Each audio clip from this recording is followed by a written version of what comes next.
Good morning, students. First of all, we will discuss about chapter 4 of simple equation.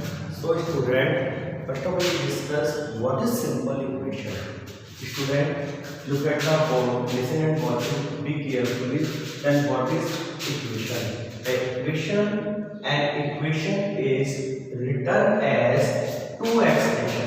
इसका मतलब है कि ये जो इक्वेशन है ये टू एक्सप्रेशन में होती है, one expression and two expression. And equation is written as two expression connected by an equal sign. Student, equation वो एक इक्वेशन होती है जो इज इक्वल टू से कनेक्ट होती है, और ये तो हो गया फर्स्ट एक्सप्रेशन और ये हो गया सेकंड एक्सप्रेशन. तो student, once again we will repeat, an equation is written as two expression. एक इक्वेशन है वो टू एक्सप्रेशन में रिटन होती है. Suppose y 2y + 4 is equals to 10. तो ये तो हो गया फर्स्ट एक्सप्रेशन और ये हो गया सेकंड एक्सप्रेशन. तो an equation is written as two expression connected by an equal sign. और ये दोनों एक्सप्रेशन, ये वन एक्सप्रेशन है, ये सेकंड एक्सप्रेशन है, और ये दोनों एक्सप्रेशन किससे कनेक्ट करती है? Is equal. तो जनरल लैंग्वेज में कह सकते हैं कि इक्वेशन वो होती है, इक्वेशन वो वैल्यू होती है जो टू एक्सप्रेशन में होती है और दोनों इज इक्वल टू से कनेक्ट होती है. एक एक्सप्रेशन इस साइड की और एक एक्सप्रेशन इस साइड की. Like this 4x + 4 is equal to 10. तो ये तो हो गया फर्स्ट एक्सप्रेशन, ये हो गया सेकंड एक्सप्रेशन, और दोनों एक्सप्रेशन किससे कनेक्ट होती है? इक्वल से. ओके स्टूडेंट, तो an equation is written as two expression connected by equal sign. तो ये जो इक्वेशन वो होती है जो दो एक्सप्रेशन में होती है और वो दोनों इक्वल से कनेक्ट होती है. Now second point is the expression on the two side. और हमेशा जो एक्सप्रेशन होती है वो टू साइड्स पे होती है. This side is LHS and this side is RHS. As you know, LHS means left side and RHS means right side. और स्टूडेंट, आप वैसे भी आपको क्लियर होगा कि कोई भी इक्वेशन होती है वो LHS और RHS दोनों पर डिपेंड करती है, because final answer is the same. So student, again we will repeat equation. An equation is written as equation वो होती है जिसमें टू एक्सप्रेशन होती है और दोनों इक्वेशन किससे कनेक्ट होती है? इक्वल साइन से. ओके बेटा, नेक्स्ट है कि जो इक्वेशन होती है वो टू साइड से कनेक्टेड होती है. देन लेफ्ट हैंड साइड जिसे हम शॉर्टकट बोलते हैं LHS, it is right hand side जिसे हम शॉर्टकट बोलते हैं RHS.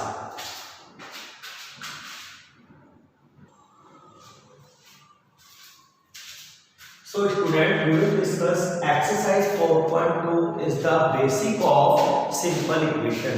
कि how can we solve simple equation? And question number 1 and question number 2, both of the mixture question of simplify. So student, first of all, it is the equation.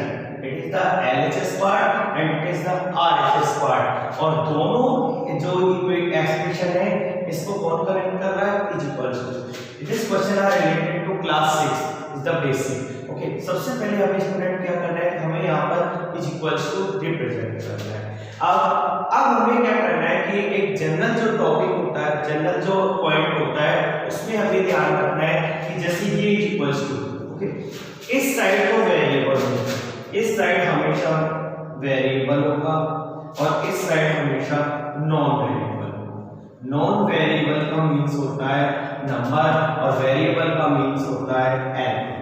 So student, ये हमेशा जब भी हम equation को solve करेंगे ये हमारा first point होना चाहिए कि इज इक्वल्स टू के इस साइड, यानी इज इक्वल्स टू का जो लेफ्ट साइड है वो वेरिएबल होना चाहिए और जो राइट साइड है वो नॉन वेरिएबल होना चाहिए. अगर हमारा नॉन वेरिएबल कहीं भी हो, हमें तो ये ध्यान रखना है रूल के according non variable is the right side and variable is the left side. Now yes, x -1 and 0. सबसे पहले स्टूडेंट क्या करना है कि वेरिएबल अपनी जगह राइट होना चाहिए और नॉन वेरिएबल अपनी जगह राइट होना चाहिए. सपोज अगर किसी की पोजीशन रॉन्ग है, जैसे सपोज इस साइड वेरिएबल है, सपोज ये हो गया 3 - 4 = x। अब रूल के अकॉर्डिंग हम ये कहते हैं कि ये जो वेरिएबल है ये इस कंडीशन पर होना चाहिए लेफ्ट साइड में, ये इस साइड होना चाहिए। तो जब कोई भी वेरिएबल या कोई भी नंबर अपने प्लेस को रिप्लेस करके जाएगा, अपने जो प्लेस है उसको छोड़कर जाएगा, तो साइन चेंज होते जाएगा। जैसे x है, अब ये जो x है ये अपनी जगह पहले से राइट है। क्यों राइट है? क्योंकि रूल के अकॉर्डिंग वेरिएबल हमेशा लेफ्ट साइड में होना चाहिए और नॉन वेरिएबल हमेशा राइट साइड में होना चाहिए।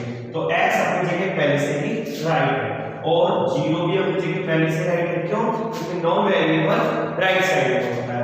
अब जो टारगेट है वो है 1।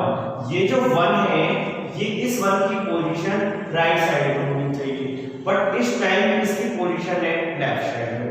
जब हम -1 को अपनी पोजीशन से रिप्लेस करेंगे, जब -1 को अपनी पोजीशन पर राइट प्लेस करेंगे, ये एक तरह से ये मान लो कि ये रॉन्ग प्लेस है।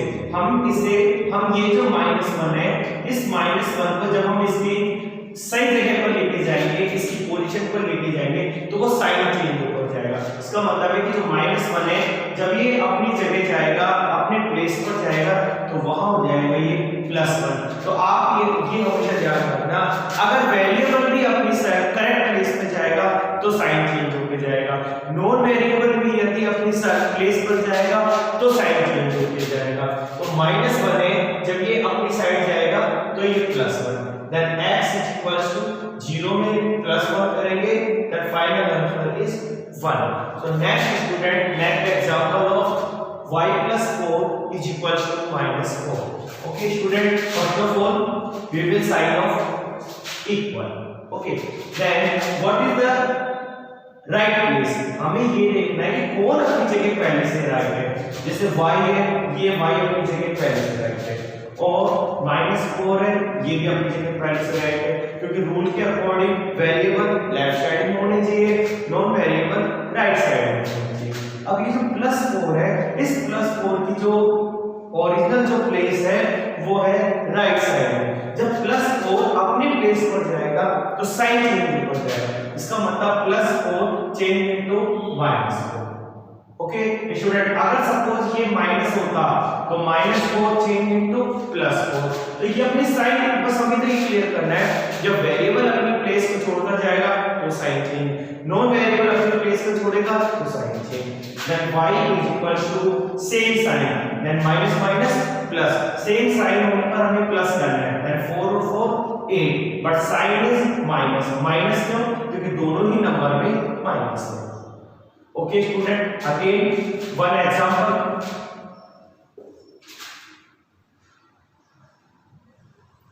X -6 = -6. Okay, then what is the position of variable? Right, ये x अपनी जगह पहले से राइट है, -6 ऑलरेडी पहले से राइट है। अब ये जो -6 है ये राइट साइड में होना चाहिए। और जब हम डिस्कस कर चुके हैं, जब कोई भी वेरिएबल या कोई भी नॉन वेरिएबल अपने प्लेस को छोड़ के जाएगा तो वो साइन चेंज होगा।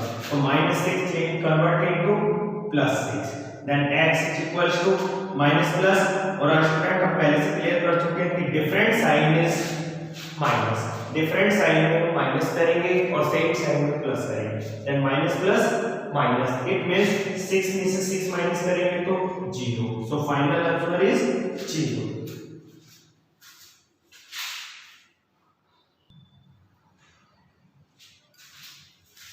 Next question is 3r = 48।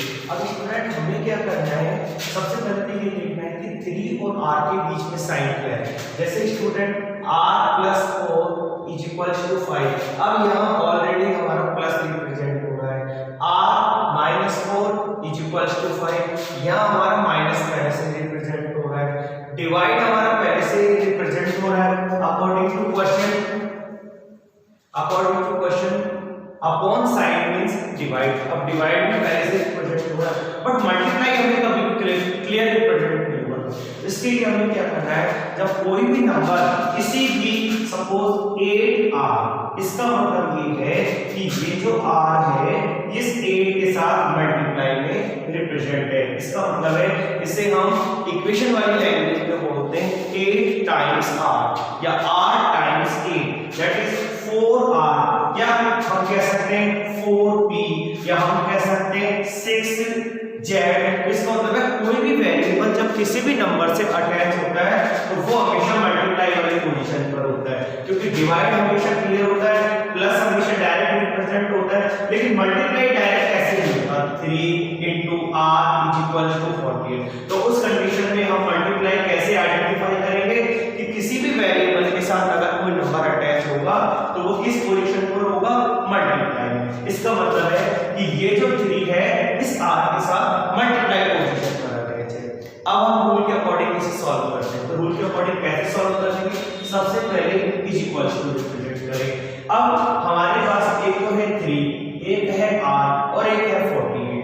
अब हमें इन तीनों में ये देखना है कि कौन अपनी जगह पहले से राइट है, जबकि रूल ये कहता है कि जो वेरिएबल है वो लेफ्ट साइड में होनी चाहिए और नॉन वेरिएबल वो राइट साइड में होनी चाहिए। ओके, तो सबसे पहले तो हम ये देखेंगे कि 3r और 48 में कौन अपनी जगह पहले से राइट है। तो r अपनी जगह पहले से राइट है, क्यों, क्योंकि जो वेरिएबल है वो लेफ्ट साइड में है, और 48 भी अपनी जगह पहले से राइट है, क्यों, क्योंकि 48 इज नॉन वेरिएबल। तो r अपनी जगह पहले से राइट है और 48 अपनी जगह पहले से राइट है। अब हमारे सामने जो क्लियर पोजीशन आ रही है वो है 3 की, what is the position of 3। हमें पहले से पता है कि 3 की पोजीशन है मल्टीप्लाई, क्योंकि इसे हम कहेंगे 3 टाइम्स r, तो 3 की पोजीशन मल्टीप्लाई है, और रूल के अकॉर्डिंग ये नॉन वेरिएबल है और ये इस पोजीशन पर होना चाहिए राइट हैंड साइड में। इसका मतलब है जब 3 को हम राइट हैंड साइड में लेके जाएंगे तो वो अपने साइन को चेंज हो जाएगा। इस टाइम 3 की पोजीशन है डिवाइड, और जब इस टाइम 3 की पोजीशन है मल्टीप्लाई। जब 3 मल्टीप्लाई वाले को हम अपने प्लेस से दूसरे प्लेस पर लेके जाएंगे तो वो किस में कन्वर्ट हो जाएगा, डिवाइड में। अगर सपोज ये होता, जैसे ये यहाँ 8 की पोजीशन क्या है, अभी हम इस क्वेश्चन को बात करेंगे, तो r अपनी जगह राइट है, 48 अपनी जगह राइट है। अब 3 की पोजीशन क्या हो गई, मल्टीप्लाई, और हमें पता है कि मल्टीप्लाई को जब हम अपनी जगह से रिप्लेस करेंगे, इस मल्टीप्लाई को जब यहाँ लेके जाएंगे तो ये हो जाएगा डिवाइड। और स्टूडेंट हमें क्लियर ध्यान रखना है कि plus convert into minus, minus convert into plus, multiply convert into divide, then divide convert into multiply. इसका मतलब प्लस किसमें चेंज होता है, माइनस में, माइनस किसमें चेंज होता है, प्लस में, मल्टीप्लाई किसमें चेंज होगा, डिवाइड, और डिवाइड किसमें चेंज होगा, माइनस में। ये तो जनरल है जो हम क्लास 6 में कर चुके हैं। Okay, now then r is equals to, अब हम 48 में 3 का डिवाइड करते हैं, 48 में 3 का डिवाइड करने पर answer is 16। Next is student वही कंडीशन हमारे सामने हो जाती है, इन तीनों में से कौन अपनी जगह पहले से राइट है, r, और कौन राइट है, 6। r is variable, 6 is non variable, और रूल के according variable left side, non variable right side. तो r अपनी जगह राइट है, 6 अपनी जगह राइट है।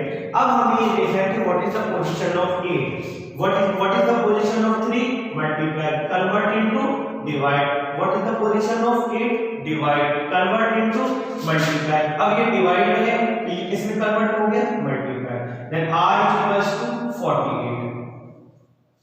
Next is 6p is equals to 54. Again we will like this question, same question is what is the position of 6, multiply, p already right position, 54 already right position. No, because variable is the left hand side and non variable is the right hand side. p अपनी जगह पहले से right है, 54 भी अपनी right place पर है। what is the position of 6, multiply and convert into divide, then p is equals to 9. Okay student, then question number 3 and question number 4 and question number 5 are the same method. Next is question number 6. So student, these questions are very important and so easy. Okay, yes. अब student हमारे सामने एक बार इस question को करने से पहले हम एक सबसे पहले क्वेश्चन करना चाहते हैं जिसे हम बोलते हैं क्रॉस मल्टीप्लाई। ओके, तो क्रॉस मल्टीप्लाई का मतलब होता है जैसे 2/3 और 4/6। तो क्रॉस मल्टीप्लाई में हमने चैप्टर 9 रेशनल नंबर में हम क्या करते थे, हमें ये फाइंड करना है कि इन दोनों में से कौन बड़ा है। तो हम क्या करते थे, इस 2 को तो 6 से मल्टीप्लाई करते थे, 12 हो गया, और 3 को 4 से मल्टीप्लाई करते थे, फिर 12 हो गया। तो इस तरीके हमें इसी मेथड से यहाँ पे क्रॉस मल्टीप्लाई करना है। अब क्रॉस मल्टीप्लाई किस तरह से करेंगे, सबसे पहले हम r को करेंगे 12 से मल्टीप्लाई। ओके, r को 12 से मल्टीप्लाई करते हैं, 12r। सपोज ये r यहाँ होता और 6 यहाँ होता, तो 12 को 6 से करेंगे तो क्या हो जाएगा 72। इसमें कोई प्रॉब्लम नहीं है। तो ये हो गया r/6। तो हम 12 को r से multiply, that is 12r, and 8 को 6 से मल्टीप्लाई, दैट इज 48। अब ये क्वेश्चन हम पहले कर चुके हैं, तो इसे हम बोलते हैं cross multiply method. Okay, yes, then r को 12 से मल्टीप्लाई 12r, 8 को 6 से multiply 48। Then same condition, same rule, same method, variable left hand side, non variable right hand side. तो इज इक्वल्स टू r अपनी जगह प्लेस पर right है, 48 की अपनी जगह पहले से राइट है। अब what is the position of 12, multiply, convert into divide, then r is equals to 4। Next again one question will discuss 3/r is equals to 4/8। Okay student, लेकिन हमें कोशिश यही करनी है कि बार बार मैं आपको बता रहा हूँ कि जो वेरिएबल को यदि आप मल्टीप्लाई करोगे, आप हमेशा इस साइड में करना, चाहे वो वेरिएबल इस साइड हो, चाहे इस प्लेस पर हो, कहीं किसी भी नंबर पर 1 2 3 4 कहीं भी वेरिएबल हो, लेकिन वेरिएबल को आपको मल्टीप्लाई इससे करना है। जैसे इसमें वेरिएबल कहाँ है r, तो इस r को 4 से मल्टीप्लाई करेंगे तो 4। Sorry student,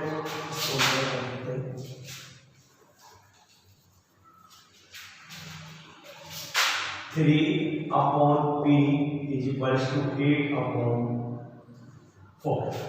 Okay, 3/p is equals to 8/4.